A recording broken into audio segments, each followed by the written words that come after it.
infección presenta una lesión inflamatoria, una base eritematosa, típica de una infección por un hongo zoofílico o geofílico. Recordemos que estos hongos causan infección con inflamación. Los hongos antropofílicos, por otra parte, no suelen causar inflamaciones tan marcadas como esta. Este tipo de hongos pueden causar alopecia, un halo inflamatorio con inhibición del desarrollo del tallo del cabello normal. Esto se debe en principio a que estos hongos pueden colonizar la superficie de la capa queratinizada del cuero cabelludo y luego crecen como hifas vegetativas. ¿Se acuerdan la manera en que se desarrollaban estas hifas? Las vegetativas, ¿cómo eran? Hacia abajo, al ras del medio o hacia abajo. Aquí pasa lo mismo. Se desarrollan justo por encima del tallo del cabello. Luego se desarrollan hacia abajo y esto ocasiona un efecto antagonista con el desarrollo normal del tallo del cabello. Entre los dos se repelen y el cabello pierde su integridad y se cae. Es habitual encontrarse con este tipo de anillos alopécicos, inflamatorios, con bases eritematosas y que además de superficie se descalman. En este tipo de pacientes, en algunas ocasiones también nos podemos encontrar con el flavus. El flavus es otra cosa que una inflamación aguda del tallo del cabello que involucra daño capilar. Al existir daño capilar, van a aparecer pequeñas costras alrededor de los tallos del cabello.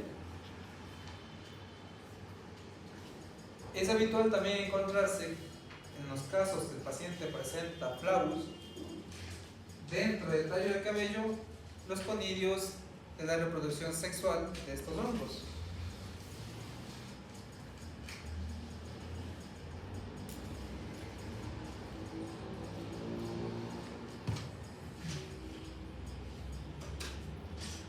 Fíjese que en la tiña de la barba la presentación clínica es similar. Igual se produce una zona inflamatoria con una base eritematosa, pero hay que tener mucho cuidado con la tiña de la barba porque en algunas ocasiones se puede parecer a una infección piodérmica. ¿Se acuerdan qué causa el pioderma?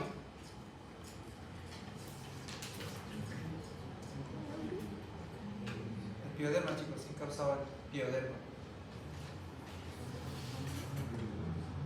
¿Están de acuerdo? Streptococcus pyogenes. Pyogenes causa el pioderma. Aunque en algunas ocasiones también puede estar presente aureus. Los dos pueden causar el pioderma, pero más frecuentemente piógenes. Fíjense que acá tenemos pequeñas vesículas en la parte superior, en la parte inferior también. Esas pequeñas vesículas dan a pensar que se trata de un pioderma verdadero. En este caso, estas pequeñas vesículas son una reacción secundaria de infección por hongos. El signo distintivo en esta infección es la superficie infecciosa, inflamatoria, que se expande en sus bordes y presenta un halo blanquecino central. Este signo clínico es la presentación habitual de la proliferación por hongos. En el centro blanco y en los alrededores se presenta como un anillo inflamatorio. En el centro se empieza a desinflamar a medida que el anillo empieza a crecer. Se puede sospechar por una infección por hongos, pero también debemos descartar una infección polimicrobiana, quizá por alguna bacteria, el biógenes. Así que es muy importante saber escoger una muestra. En este caso, ¿cuál sería la muestra de elección? Un raspado cutáneo. ¿Por qué tomaríamos un raspado? Está bien, no digo que esté mal, pero ¿por qué? A nivel de superficie. Porque es una micosis superficial. No está en capas muy profundas, un raspado es suficiente. ¿Podríamos tomar otro tipo de muestra o esa sería la única?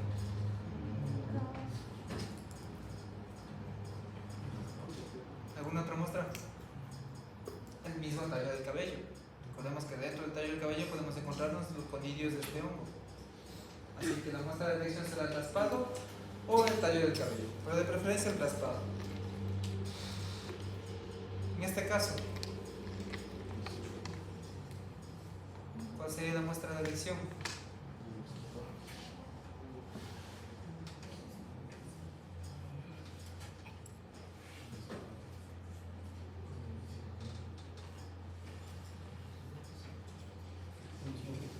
¿Una tensión? ¿Función? ¿Qué más funcionaría? ¿Todos funcionarían?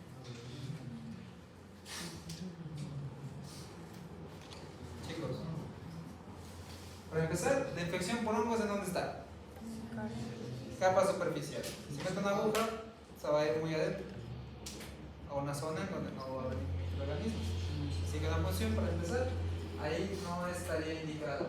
Aunque para descartar una infección bacteriana habría que tomar una muestra de esos pequeños abscesos, ¿no es cierto? Esas vesículas. ¿Cómo tomaría esa muestra? Función igual. La aguja es más grande que el absceso. Eso se rompe enseguida. ¿Cómo tomaríamos la muestra? ¿Hisopado? Sí, mira. ¿Hisopado? Sí, sí, el hisopado está bien, chicos. Pero a ver. Sí, pero ¿cómo tomo ese hisopado? ¿Qué hago? ¿Cómo? Las vesículas, claro, debería tomar una muestra de esa vesícula, pero ¿cómo tomo esa muestra? Es una vesícula cerrada. No está drenando la superficie. Cerrada. Recordemos que todo proceso infeccioso, inflamatorio, que está en una cavidad cerrada, el líquido que lo contiene en principio es estéril. Y si está algún microorganismo en su interior, es el causante de este proceso infeccioso. Así que cuando tomamos muestras directamente del absceso, es representativo cuando se toma por punción.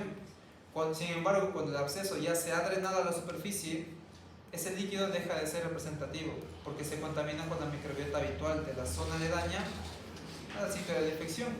Deja de ser representativo. Así que, chicos, cuando tenemos una úlcera o un absceso drenado ya a la superficie, la muestra de elección es la punción en la zona aledaña, ¿cierto? ¿Sí o no? ¿Sí o no? Me había dicho César. En este caso, la aguja no puede entrar en esta pequeña vesícula, es muy pequeña. Entonces, ¿qué deberíamos hacer acá? Desinfectar toda la zona aledaña y luego realizar una pequeña incisión para que este líquido se drene. Pero como hemos desinfectado previamente, no se va a contaminar. Entonces, inmediatamente con un hisopo tomamos la muestra. Pero evitamos la contaminación una vez que hemos drenado. Es diferente a que el paciente llegue ya con el absceso drenado. Eso está contaminado. Esa sería la muestra de elección para determinar si existe o no pioderma.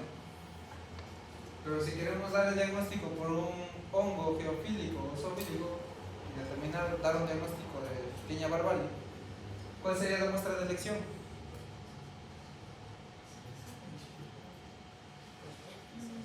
¿Un raspado? Sí, un raspado. ¿De dónde? ¿Sí?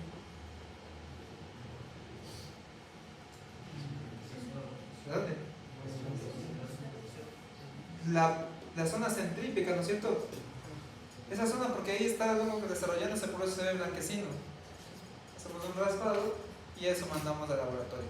Si se encuentran con células de hongos filamentosos, pues ya, está diagnosticado. En la onicomicosis, ahí hemos dicho que este es un proceso que generalmente aparece como una complicación. ¿De qué? De la tiña pedis. ¿Qué pasa en la tiña pedis? Que generalmente los hongos geofílicos suelen colonizar esta zona cuando la persona tiende a caminar descalza, ya sea por una superficie húmeda como las piscinas. Pues es importante que se laven bien los pies cuando van a las piscinas. Los hongos están sobre esas superficies y luego se te adhieren a la superficie cutánea. Estos hongos tienen afinidad por la queratina humana también. Entonces se adhieren y luego se les proporciona el ambiente adecuado, que es que humedad y calor, que lo consiguen dentro del calzado cerrado. Entonces empiezan a proliferar. Generalmente, estos hongos pueden proliferar en cuestión de días. Pero los factores predisponentes, a medida que aumentan, es decir, usar el mismo calzado, no permitir la buena ventilación, puede permitir que estos hongos proliferen en cuestión de horas y no de días. Es decir, si hoy me infecto, al día siguiente, si no tengo cuidado, ya puede estar desarrollando la tinea pedis. ¿Y cómo empiezan los signos y síntomas? Con una pequeña vesícula de bases eritematosas que se presentan justamente entre los pliegues de los dedos del pie. Ahí es frecuentemente donde aparecen estas vesículas. Luego se drenan y la piel empieza a desprenderse. Ojo que no se reseca, se desprende.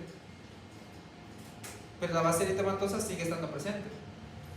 Y luego estos hongos empiezan a proliferar en las capas más profundas y se produce una hiperqueratinización. La capa dérmica empieza a engrosarse y con el tiempo esta hiperqueratinización ocasiona un agrietamiento. ¿Se han visto en la calle cuando empieza a partirse? ¿No? Es igual, la planta de pie empieza a partirse. Esos son los agrietamientos. La superficie se reseca y se vuelve escamosa. Esa es la tinea pedis. Luego puede aparecer la onicomicosis. Fíjense que aquí en la onicomicosis ya existe la tinea pedis. Fíjense cómo está hiperqueratinizado, está agrietado, está reseco, está escamoso. Esta es la tinea pedis. Luego se ha complicado, los hongos han migrado a la capa queratinizada de la uña superficial y luego ha invadido capas más profundas. Inicialmente se presenta una uña más engrosada, igual, luego empieza a deformarse y a medida que la infección progresa, la uña empieza a perder su integridad y se deforma. Una vez que se deforma, es difícil recuperar la uña. En todo caso, hay que identificar qué hongo está presente. Las pruebas de identificación para todas estas tiñas en principio son el raspado cutáneo, aunque también pueden ser los pelos, el cabello, o igual una muestra de biopsia de la uña, un corte de la uña, eso se envía al laboratorio. ¿Y qué pruebas solicitaremos en este corte de uña? Las que tengo esto no me paciente. Corto un poco de acá, este pequeño trozo de uña se envía al laboratorio. ¿Qué solicitaremos? Caocha al 10%, ¿para qué? Para investigar la presencia de hongos. Aunque en uña el 10% no suele ser tan útil, necesitamos al 20%. Investigación de hongos y levaduras con caocha al 20%. Se puede utilizar tanto al 10 como al 20% dependiendo del tipo de muestra. En raspados cutáneos resulta muy bien la concentración al 10%, pero en uña, cuando está la muestra muy condensada, necesitamos hidróxido de potasio al 20%. Esas son las pruebas más sencillas, las más básicas. Luego que hemos identificado ya la presencia de estos hongos, podemos solicitar un cultivo micológico y medio estándar. ¿Cuál es el medio micológico tradicional para el cultivo de hongos? Agar patata dextrosa o agar saborado o dextrosa de saborado, aunque también tenemos el agar BHI, SABI. Hay otros medios micológicos cuando queremos identificar una especie en concreto, cuando sospechamos de uno, como el cromagar, Nickerson. Son medios de cultivo diseñados para recuperar cándidas. Generalmente estos medios de cultivo se positivizan dentro de los 7 a 28 días, muy distinto al cultivo bacteriano, donde se obtienen cultivos positivos al cabo de unos par de días. 3 días ya tenemos un cultivo y antibiograma muy bien realizado. Los hongos se tardan mucho más. Para identificar a nivel de especie muchas veces es necesario clasificarlos según sus concordancias de genes por pruebas moleculares. En su gran mayoría se establece taxonómicamente el género de un hongo según su morfología, según su disposición en el medio de cultivo, los exámenes microscópicos. Pero en algunos casos es necesario la prueba molecular para determinar la especie. Los tratamientos de elección para estas dermatofitosis son los azoles. Todos los azoles sirven muy bien, de uso tópico, son micosis superficiales. Aunque claro, cuando llegan a ser infecciones muy generalizadas, sistémicas, podemos utilizar glisofurbina, itraconazol, fluconazol o terbinafina, que son los que más resaltan con un mejor espectro de acción y biodisponibilidad. La terbinafina tiene una eficacia mucho más rápida que la glisofurbina y el itraconazol. Todo depende del paciente, ojo. Las infecciones localizadas, cualquier azol tópico viene bien, aunque el itraconazol es el más utilizado.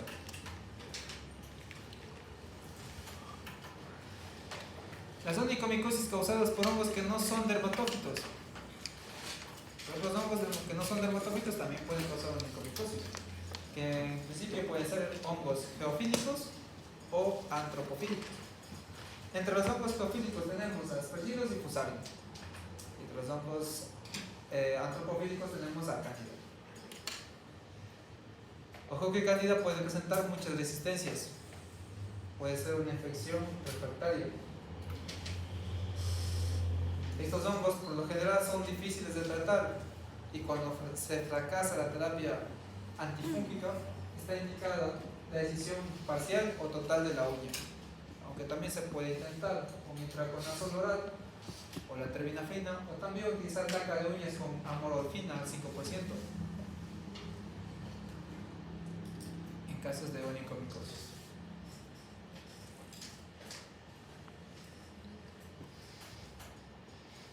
¿Preguntas?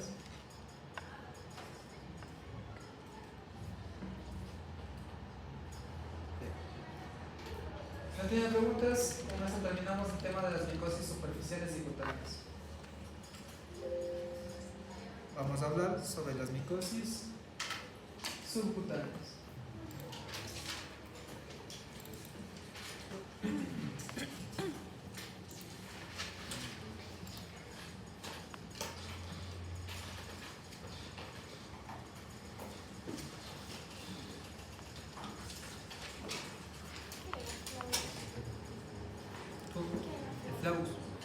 Un proceso inflamatorio del tallo del cabello, bueno, el folículo piloso.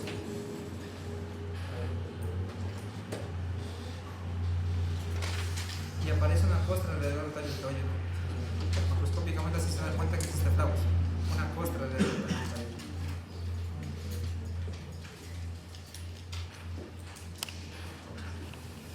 Bien. Recordemos que las micosis superficiales son en principio fáciles de diagnosticar, ya hemos visto. Fáciles de diagnosticar, fáciles de tratar. En el caso de las uñas, en el peor de los casos, escindir toda la uña. Muy sencillo. Pero entre las micosis superficiales más frecuentes, ¿cuáles son? Malassezia, ¿causa qué? La pitiriasis vesículos, ¿cuál más? La candidiasis, otra infección común, muy frecuente. Todas las micosis superficiales, la piedra blanca, piedra negra, dependiendo de la zona, va a tener su buena prevalencia. Aquí en la sierra no son muy prevalentes, pero al principio, Malassezia y Cándida son las más frecuentes. Son infecciones que no producen sintomatología, son infecciones que pueden producir una respuesta inmunitaria leve o ninguna. Pero acá en las micosis subcutáneas la cosa cambia. Aquí se ve afectada la capa térmica, pero para eso vamos a tener en consideración la anatomía. Como les he preguntado antes y no tenía una buena idea, les he preparado esta cosa. Un recordatorio anatómico. A ver si ahora sí se acuerdan. Tenemos la capa más externa. Luego le sigue. Luego le sigue. ¿Cómo? Un poquito la voz. Tejido subcutáneo. ¿Y qué pasa acá? En la capa epidérmica también tenemos capas, subcapas. La capa más externa de la epidermis que está estrato córneo, luego le sigue, luego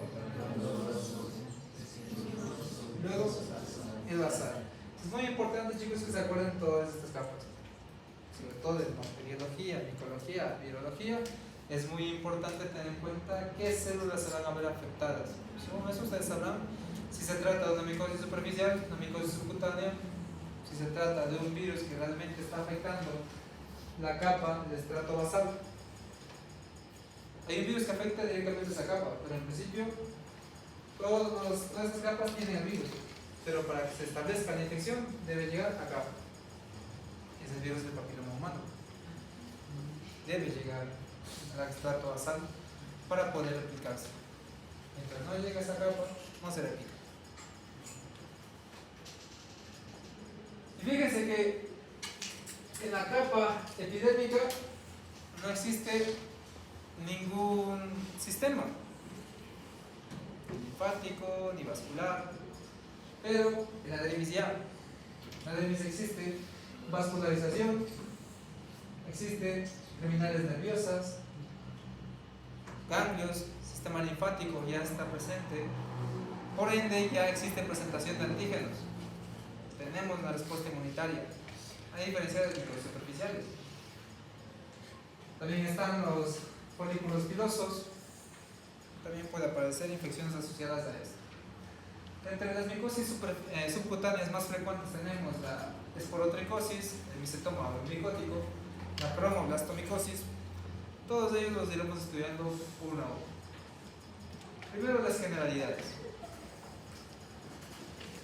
Son hongos que se establecen en la capa dérmica tras una lesión traumática que suponga la interrupción de la capa epidérmica. Necesita llegar a la dermis. En principio son hongos que rara vez llegan a diseminarse a otros órganos y sistemas. Generalmente permanecen localizados en el sitio de inoculación. Llegan a migrar siempre y cuando el paciente tenga otro factor predisponente o una enfermedad concomitante, como puede ser el VIH, un factor que inmunosuprima, o que ya sea que el paciente quizá fue sometido a una intervención quirúrgica y esto lo inmunosuprima, o que se trate de un paciente neutropánico severo. Todo esto puede causar que los hongos que causan estas infecciones lleguen a migrar, pero en general permanecen localizados. Por ejemplo, alguno de ustedes, si se llega a dar una infección subcutánea, lo más probable es que permanezca localizado. Más es muy raro que llegue a diseminarse. Eso se debe a que en principio tienen un potencial virulento muy bajo. No tienen muchos factores de virulencia como para migrar. También se desconoce como hongos que pueden causar micosis de tipo ocupacional, porque en principio están asociados epidemiológicamente al pasto, a los rosales, están asociados a la madera, por ende jardineros, carpinteros y toda la gente que se dedique al campo, al pasto, puede llegar a presentar eventualmente con mayor probabilidad una micosis subcutánea por inoculación traumática. O por manipular la madera, igual que tiene astillas, pues luego así llegan a inocularse. Aquí tenemos la esporotricosis. La más grave es la esporotricosis linfocutánea, aunque también se puede presentar la esporotricosis cutánea. Fija. La esporotricosis está causada por dos especies de importancia clínica: Schenki y Veracilliensis. El género es de Sporotrix. Sporotrix Schenki y Sporotrix Veracilliensis. No se olviden de las dos especies de importancia clínica. Sporotrix Schenki está asociada a los matorrales, a los rosales, a las plantas hortícolas en general, pero Sporotrix brasiliensis está asociado más bien a la mordedura y arañazos de gatos callejeros que no han sido vacunados. Si en la calle se encuentra un gatito con ese tipo de lesiones, los probables que tenga esporotricosis linfocutánea. Y claro, los gatos se infectan durante las peleas de gatos callejeros. Se inoculan los hongos por vía traumática, tras los mismos arañazos o mordeduras.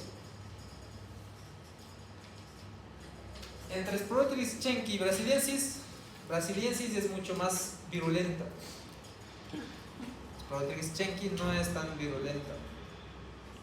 De hecho, Sporotris brasiliensis en su época desarrolló una epidemia bastante importante en Brasil. De ahí viene el nombre de su especie, brasiliensis. Ese país tiene mayor prevalencia.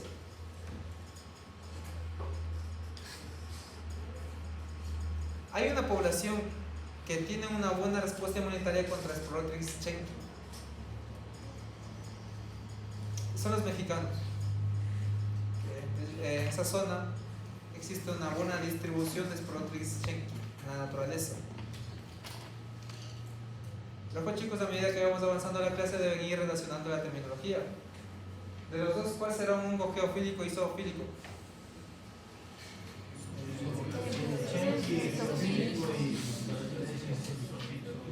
Muy bien. Brasiliensis es un hongo zoofílico. Es chenki, es un hongo geofílico. Por ende, la gente, la población mexicana, al estar constantemente expuesta por estos hongos en el medio ambiente, han desarrollado una buena respuesta inmunitaria contra este tipo de hongos. A eso se debe a que cuando estas personas adquieren infección por vía traumática, suele desarrollarse la esporotricosis cutánea fija, mientras que Sporotris brasiliensis, a pesar de que la persona pueda presentar una respuesta inmunitaria buena, generalmente sí desarrolla una esporotricosis linfocutánea, que es una forma más agresiva.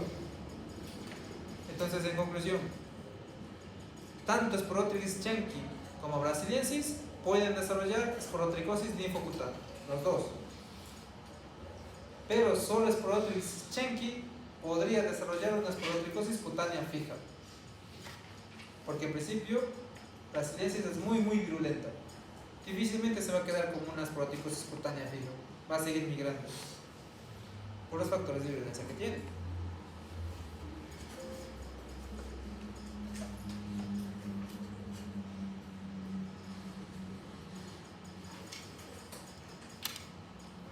Eso se da en el ser humano. La esporotricosis linfocutánea se presenta de esta forma. En principio es una infección granulomatosa crónica. Ojo que no es aguda, es crónica. Toma tiempo en desarrollarse, semanas. Empieza como una pequeña inflamación granulomatosa en el sitio de inoculación. Esa apariencia granulomatosa se debe a la inflamación de los ganglios linfáticos de la zona afectada. Inicialmente se inflama el primer ganglio infectado. Supongamos que la infección tuvo lugar aquí. Se produce un nódulo subcutáneo indoloro que luego se drena a la superficie. Se drena y produce una placa eritematosa con bordes ulcerativos. Sigue siendo indoloro. Puede presentar una ligera sensación de picazón, prurito leve, pero no tiene dolor. De hecho, se asemeja mucho al chancro blando. ¿Se acuerdan quién causaba el chancro blando? El chancro duro. Tocrayi causa el chancro duro, el chancroide. El chancro blando, ¿quién causaba?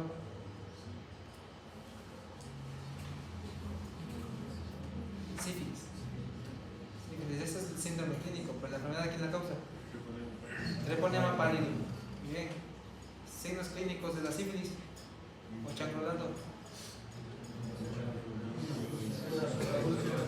Una úlcera solitaria con bordes blandos o duros. Blandos, doloroso o indoloro. Indoloro. Por eso se dice que esto se asemeja al chancro sifílico, porque igual la base es blanda y es indolora. Se asemeja.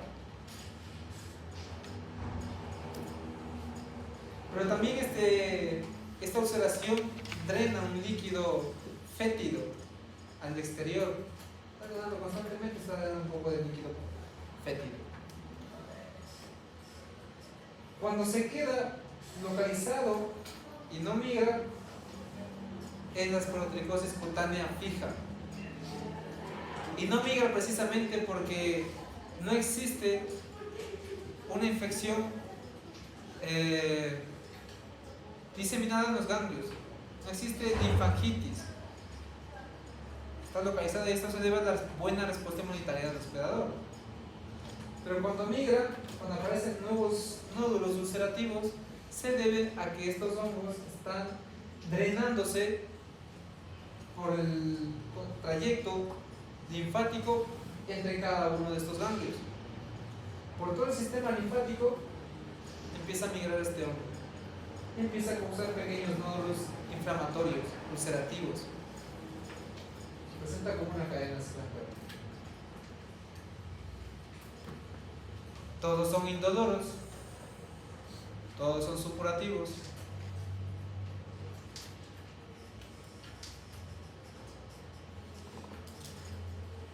Tómense 5 minutos, chicos, para ganar las clases.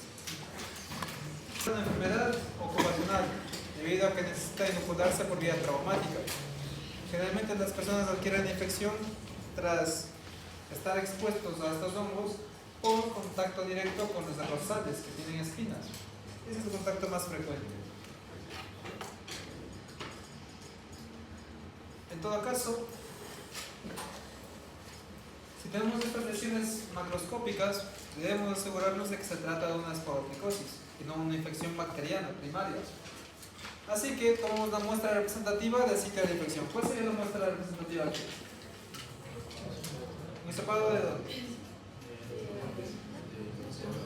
El líquido purulento, ¿no es cierto? Sería la muestra de detección, porque en principio Sporothrix no forma parte de la microbiota cutánea, así que en principio no se contaminaría. Un hisopado es una buena muestra. Otra muestra igual sería el tejido de biopsia. En nuestra biopsia mandamos el tejido de laboratorio que investigue. Siempre la muestra más representativa va a ser el órgano, el mismo órgano. En este caso, una muestra de biopsia. Esa siempre es la mejor muestra. Pero como no podemos estarle cortando al paciente cada vez que va a consulta médica, entonces tomamos hisopados. Esa es la razón. Aquí, en el hisopado, ¿qué solicitaríamos? Una prueba de KOH al 10% para investigar la posible presencia de hongos. En el microscópico del tejido nos encontraríamos con células esféricas en quemación pleomórficas. Pleomórficas porque en principio la progenie puede presentar varias morfologías. Pueden ser pequeñas, similares a una yema, o pueden ser alargadas como si se tratara de un tabaco. Por eso son pleomórficas. Hay que resaltar que estos hongos son, en principio, hongos térmicamente dimórficos, es decir, están condicionados por su temperatura. Cuando se desarrollan a 35 a 37 grados centígrados, crecen como levaduras, con reproducción asexual, por gemación o por fusión binaria. Mientras que cuando se desarrollan de 25 a 27 grados centígrados, crecen como hongos filamentosos. Allá, hifas, con reproducción asexual mediada por conidios. Fíjense que los hongos filamentosos presentan hifas estrechas y cortas. ¿Qué cortitas? Estrechas. Son hialinas, es decir, translúcidas, no captan melanina. Y en los extremos terminales del conidióforo presentan conidios ovalados y dan la apariencia de pétalos de margarita. Esto es característico de Sporothrix. Ahora bien, ¿cómo demostraríamos por sentado que se trata de una esporotricosis? Tenemos la muestra de biopsia. Hemos solicitado tinción Gram. Bueno, cualquier tinción en principio. Gram también podría servir aquí, pero es un tanto más difícil de interpretar. Así que podemos solicitar una tinción de azul de lactofenol, la tinción de Gomori, también resulta bastante útil. Pero nos reportan hongos, bueno, células esféricas en gemación. ¿Cómo establecemos que se trata de un Sporotrix?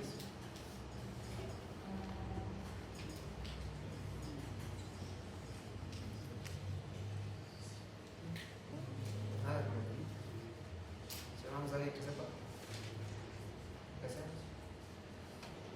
Tenemos este cuadro clínico. Y bueno, más fácil. Lo vamos a mostrar por hisopado, porque pensamos que quizás se trata de un hongo. Estamos sospechando de esporotricosis. ¿Cutánea o linfocutánea? Linfocutánea, ¿no es cierto? ¿Por qué? Presenta varias ulceraciones en cadena. Eso me indica que afectación de varios ganglios. Y dice que acá, pues, eso se puede considerar una esporotricosis. Sí, ¿no es cierto? No se ha observado todavía, pero ya existen múltiples nódulos en cadena que me están indicando afectación de los ganglios. Inicialmente esta infección puede ser un tanto deformativa dependiendo de la zona afectada. Se deforma la extremidad o la zona. Así que ya sospecho de esporotricosis. Por eso solicitamos KOH al 10%. Investigación de hongos con KOH. Y me reportan que efectivamente está presente células de levadura. ¿Qué hacemos?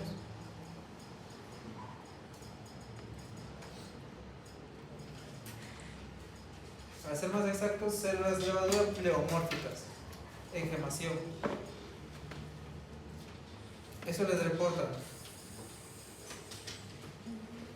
¿Qué hacemos? ¿Ya iniciamos tratamiento? Sí. Pero ¿cómo están seguros que se trata de Sporotrix, no de Cándida, por ejemplo?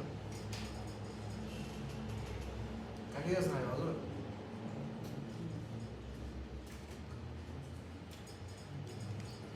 Pero chicos, hace un minuto les dije.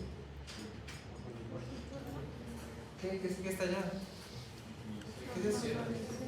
Y hemos dicho que el Sporotrix es térmicamente dimórfico. Entonces, ¿qué deberíamos hacer? ¿Qué?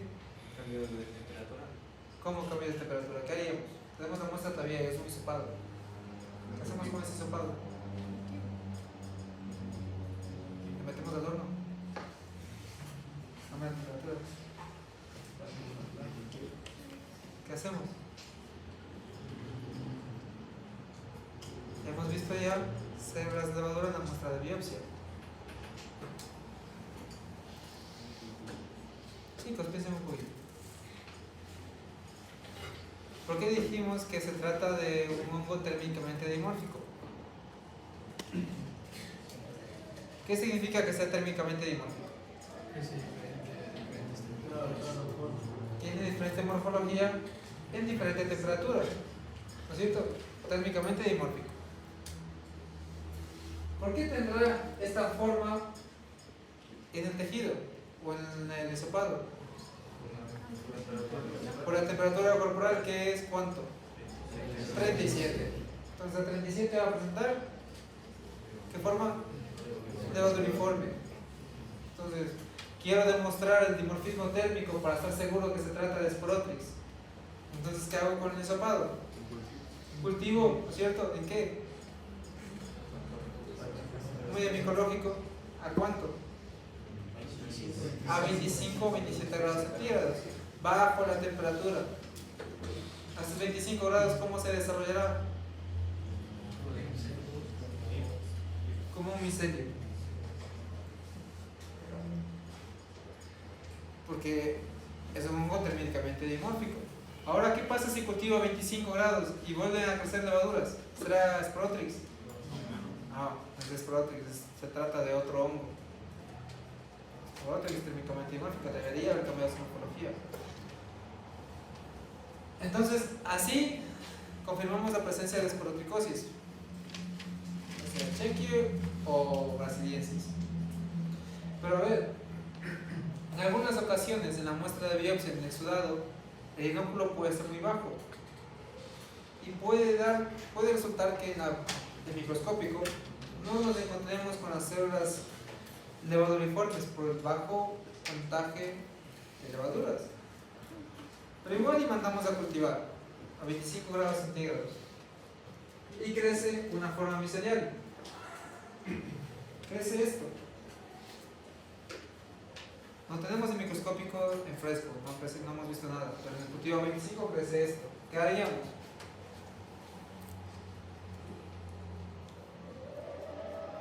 Pero cultiva más temperatura. Otro cultivo, ¿no es cierto? Recultivamos, tomamos esta muestra, llevamos a otro medio micológico, Saburabos por ejemplo, y lo cultivamos a 35 grados o a 37. ¿Cómo debería crecer? Como una levadura. Entonces ya estamos confirmando el dimorfismo térmico igual. ¿Queda claro? No se confundan, chicos, que los exámenes vienen cosas como esas. ¿Qué haría? ¿Qué método utilizaría? Pues son de conocimiento y de razonamiento. Son más de razonamiento que de conocimiento. Es decir, una prueba de conocimiento, ¿cuál sería? De los siguientes medios ejecutivos cojo un medio micológico estándar para hongos. Agar sangre, agar chocolate, agar maconque y saborabos. ¿Cuál sería? Saborabos. Conocimiento. Ahora, ¿cómo identificaríamos una micosis por la siguiente micosis? ¿Cómo determinaríamos que se trata? Bueno, que la etiología es Sporotrix chequi. Cultivo 25, test de antígenos, una simple prueba de KOH o demostrando el dimorfismo térmico 25 y 35 grados centígrados. Demostrando el dimorfismo térmico, que sabemos que es un hongo térmicamente dimórfico. Igual iban casos clínicos también, ¿no?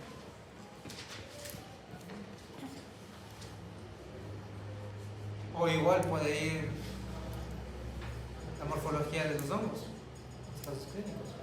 Se encontraron hongos filamentosos con conillos ovalados que tienen la apariencia de pétalos de margarita. Entonces, seguidas por otricos. Basándonos en estos datos, ¿cuál sería el procedimiento a seguir? Tratamiento empírico, tratamiento con azoles tópicos, recultivar la muestra a 35 grados centígrados. ¿Qué haría? Recultivar, ¿no es cierto? Porque solamente hemos visto eso, no hemos visto eso de acá. Así sencilla las cosas. Fíjese que la colonia macroscópicamente es característica porque parece como una colonia membranosa, arrugada, con proyecciones hacia la superficie, como se tratara de pelillos que están sobresaliendo. ¿Se acuerdan cómo se llamaban esas estructuras que sobresalían hacia la superficie? Hifas aéreas, ¿no es cierto? Son hifas aéreas que en principio en el extremo terminal se presentan estos conillos. Están listos para esparcirse en el ambiente con una corriente de aire. Ahí. La coloración es un tanto marrón, tanto oscura, negro. Se va oscureciendo con el tiempo. Tiene bordes irregulares.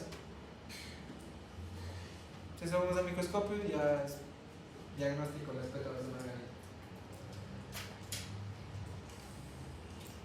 También se puede hacer serología, búsqueda de anticuerpos, pero todo va a depender del tiempo de evolución, de la historia natural de la enfermedad.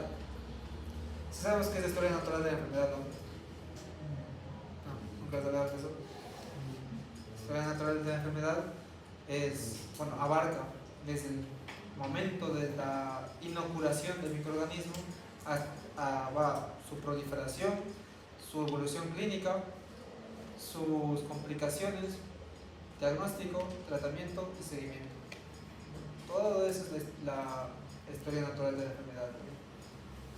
Ustedes deben conocer desde la epidemiología en dónde está este hongo, porque a ver, será importante saber que la persona que desarrolló esta micosis se dedica a la jardinería. ¿Por qué sería importante saber eso? Porque los hongos de Sporotrix se encuentran sobre esos ambientes y por una microagresión pudo desarrollarse esta infección. O quizás les dice, yo me dedico a la a la floristería y se pinchó el dedo con una aguja de una rosa. Y luego, al poco tiempo, empezó a desarrollar estas pequeñas ulceraciones. Entonces, ¿de quién sospecharíamos? ¿De cuál? Chenky, ¿no es cierto? Es prótesis Chenky. Ahora, si el paciente dice que tiene muchos gatitos en su casa, que le gusta adoptar gatitos porque pasan por la casa y son bonitos y no tiene de ese color, entonces se quedó con el gatito. Quién sabe si tenía no vacunas, pero luego le lastimó la piel y luego al cabo de unos días empieza a salir estas ulceraciones. ¿Sería importante saber eso? Porque ¿quién estaría presente ahí? ¿Cuál? Pero si por otra parte desarrolla un absceso supurativo, doloroso, con signos de infección local, ruboración, dolor y calor, ¿de qué seguimos sospechando igual de este hongo? ¿De qué sospechamos? ¿De quién? Diógenes. ¿De qué sospechamos? ¿O de qué sospechamos? Un absceso supurativo con rubor, dolor y calor. Una bacteria, ¿no es cierto? ¿Qué bacteria? ¿Quién está asociado a la mordedura y arañazo de gato? Casi. Casi. Pasteurella multósida. Pasteurella multósida se llama la bacteria que coloniza estas superficies. Por eso es importante conocer epidemiología. Igual y Pasteurella multósida se trata fácilmente, ¿no es cierto? Un beta-lactamio. Es una bacteria que no está expuesta a antibióticos, no está expuesta frecuentemente a antibióticos. ¿Preguntas? El tratamiento de elección es el itraconazol. Es muy eficaz a dosis bajas, no es necesario aplicar altas dosis, pero todo va a depender del signo clínico, de la evolución del paciente, de la historia natural de la enfermedad. En la esporotricosis cutánea fija se administra 200 miligramos de itraconazol al día, y en la esporotricosis linfocutánea se administra 2 veces al día.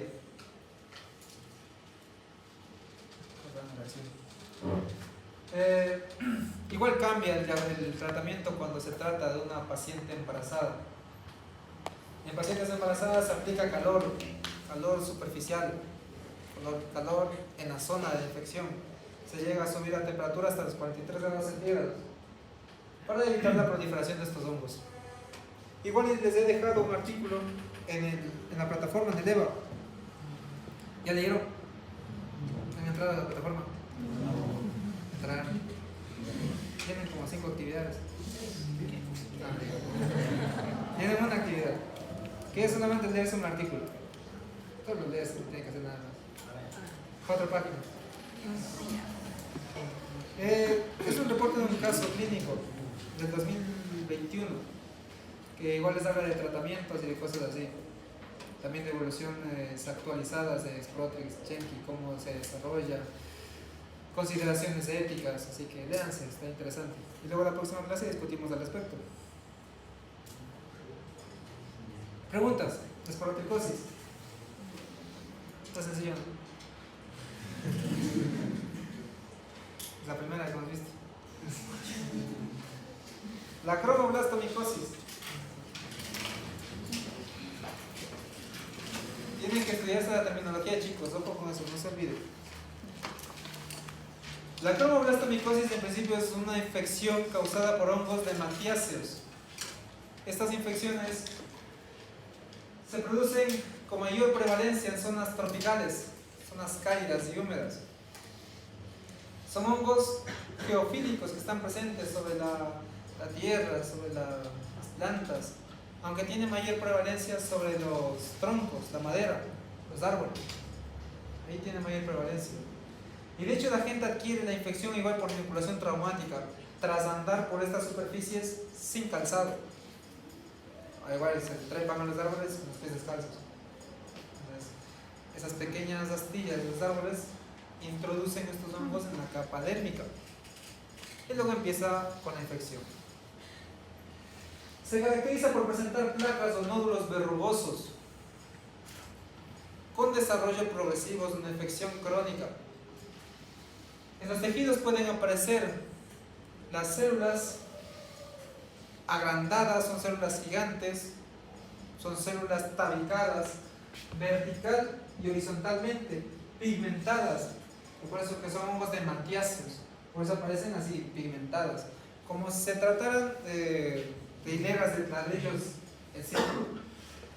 Esos signos son característicos de los cuerpos escleróticos. Así se define un cuerpo esclerótico: una célula gigante, tabicada vertical y horizontalmente, una coloración marrón, que da la apariencia de hileras de ladrillos. También se les conoce como cuerpos de níspero.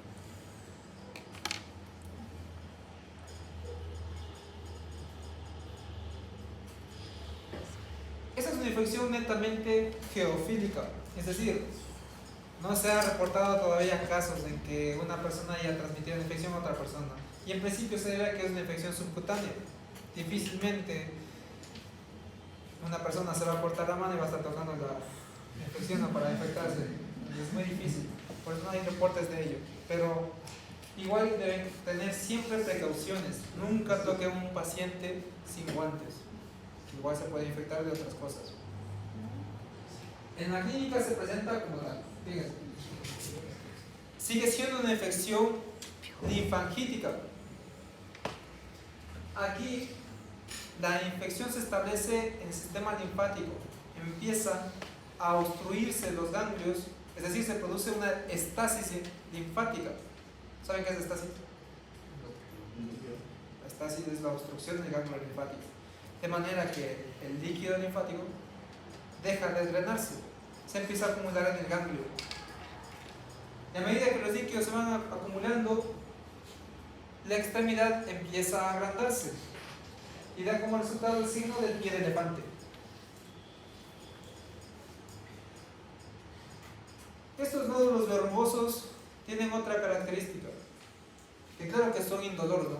A pesar de que se ve grande, se ve un poco grotesco, esto es indoloro, y de hecho es la principal causa por la cual los pacientes no acuden a consulta médica, sino es hasta cuando ya la infección se ha diseminado demasiado y la pierna ya parece agrandada. Puede ser una infección pruriginosa, eso sí, puede causar picazón, pero no causa dolor. En las partes superiores de estos nódulos pueden presentar pequeños puntos negros, que es una supuración con sangre, una secreción hemopurulenta. Y de hecho esa es la muestra de elección para el diagnóstico. Hay que dirigirse a los puntos negros que se presentan en la superficie de estos nódulos. Ojo que pueden ser nódulos o pueden ser placas. En ocasiones los pacientes presentan solamente placas y ahí se confunden. Esos nódulos también pueden aparecer como una superficie descamativa, son resecos.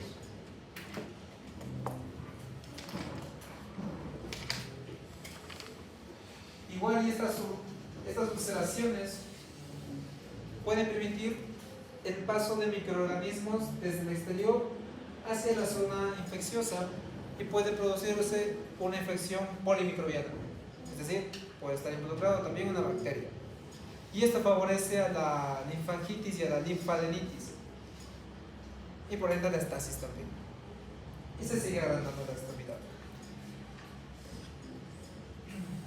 También tiene el nombre de verrugas con aspecto de coliflor.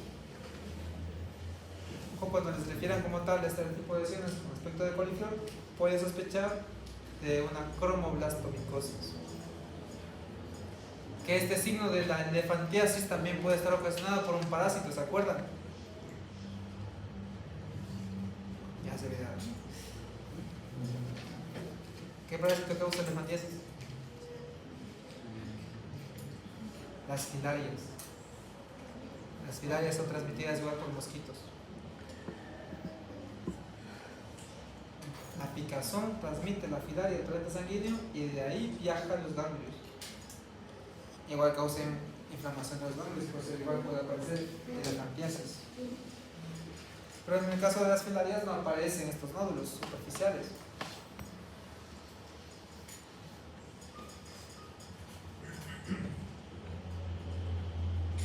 ¿Preguntas?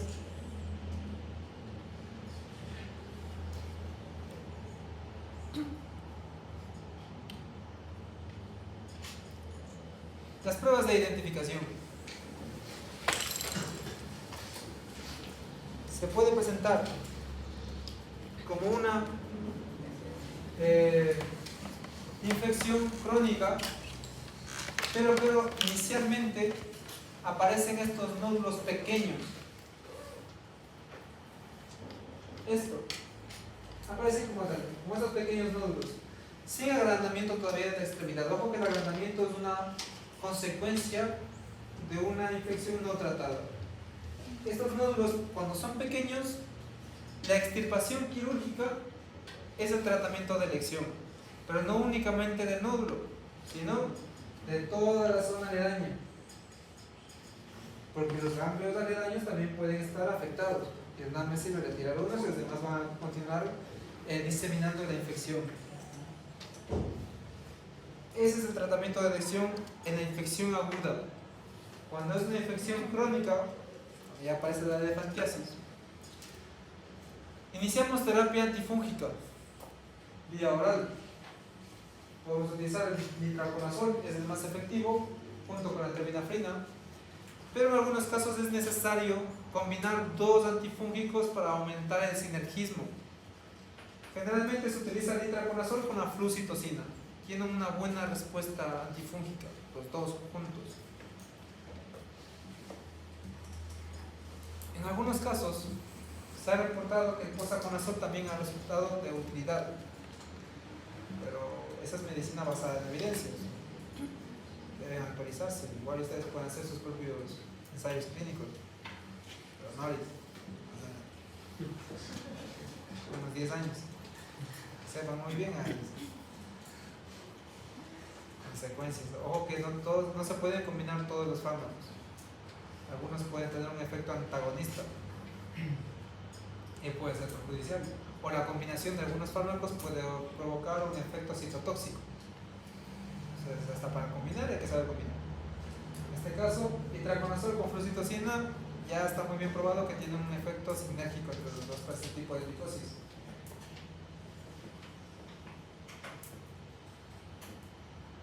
Los raspados se obtienen de las lesiones verrugosas con una ulceración de esos puntos negros.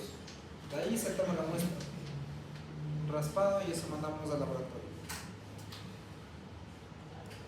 ¿Tienen preguntas?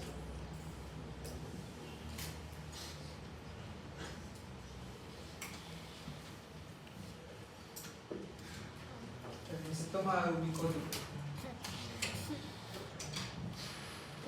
¿Quieren un estudio de caso?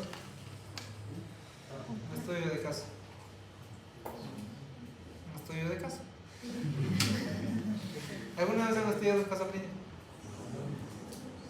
Analizar signos, síntomas, lesiones, sacar diagnósticos diferenciales. ¿Nunca han hecho eso? ¿En qué semestre están?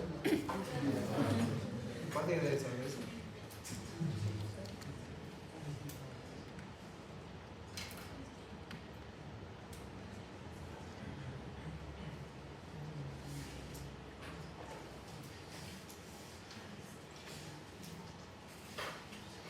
Hace un minuto veíamos la tiña barbarie y veíamos también pequeños abscesos. Habíamos dicho que se puede tratar una infección por hongos zoofílicos porque se presentaba una zona inflamatoria. Pero también se podía confundir con el pioderma. ¿Cuál sería el diagnóstico diferencial? Es decir, el procedimiento que ustedes harían para diferenciar las dos infecciones. Primero se establece cuáles son los posibles cuadros clínicos compatibles con el síndrome clínico.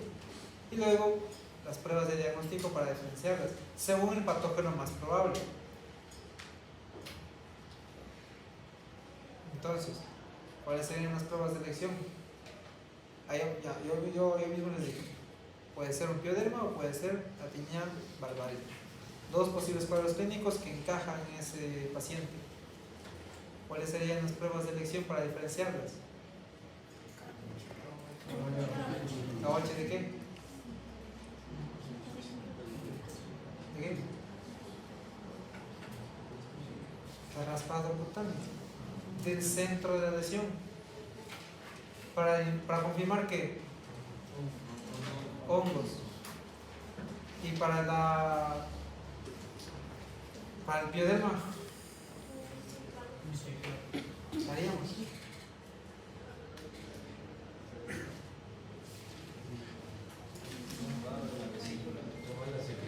un hisopado por drenaje de la vesícula. ¿Y qué solicitaríamos ahí? Un cultivo, pero ni siquiera sabemos si tiene bacterias o no. Una tinción. Solicitaríamos una tinción gram y un cultivo. Así descartaríamos el pioderma o lo confirmamos. Debemos saber sacar diagnósticos diferenciales, los posibles cuadros clínicos compatibles con la patología.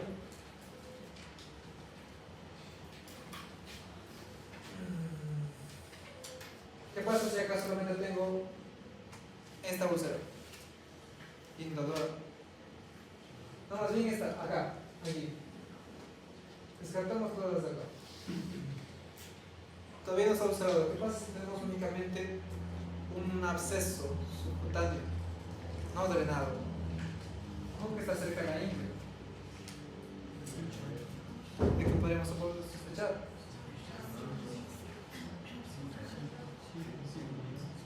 ¿Qué?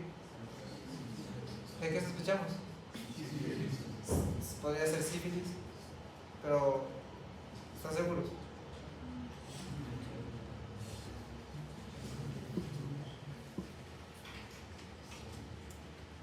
Está cerca de la ingle, tenemos un pequeño nódulo.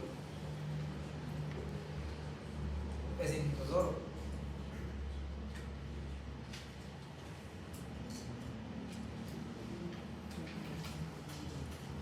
¿Qué otras enfermedades producen nódulos en la ingle?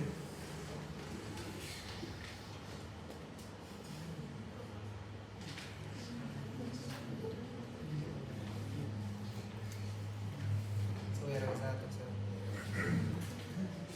¿Se acuerdan del linfogranuloma venéreo?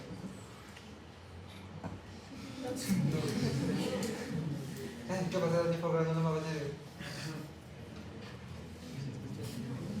Clamidia trachomatis, ¿qué usa eso? Linfogranuloma venéreo. Y también, claro, tenemos la peste bubónica. ¿Se acuerdan la peste bubónica? ¿Quién la causa?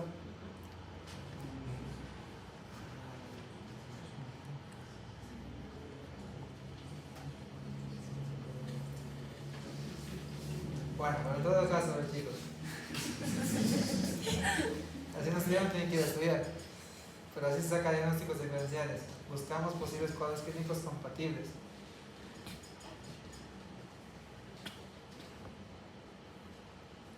En este caso, habría que indagar en el paciente. A ver que si se tratara de la peste bubónica. Con la peste bubónica, de hecho, se producen estos nódulos que están afectando a los ganglios linfáticos, generalmente en la ingle o en la axila. En la axila se presentan estos nódulos y son dolorosos. Al principio, el dolor ya es un signo distintivo y es diferencial de la peste bubónica de este hongo, Chenki. Pero ¿qué pasa? Para la peste bubónica, ¿cómo se transmite la peste? ¿Quién causa la peste? Las pulgas. ¿Las pulgas de quién? Las basadas sobre los pies. Muy bien, las pulgas, los roedores en general pueden transmitir la peste. ¿Y quién causa la peste?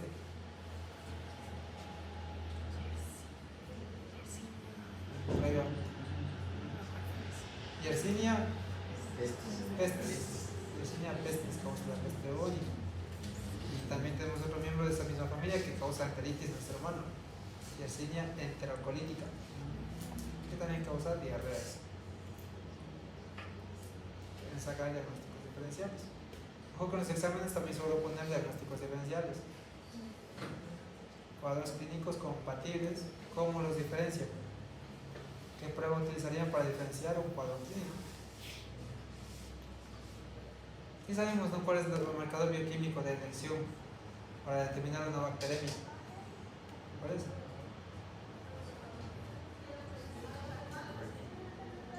El marcador bioquímico para identificar una bacteremia.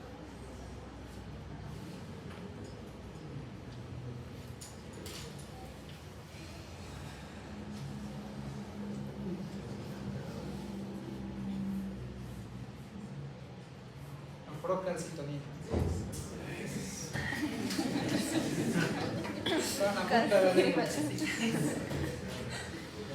Procalcitonina es un marcador bioquímico para determinar una bacteria porque tiene afinidad con el péptido glicano. Si se péptido glicano, esa le van a procalcitonina. Chicos, estudien. Vamos a dejar hasta ahí la clase. Mañana tenemos clase, ¿no? Sí.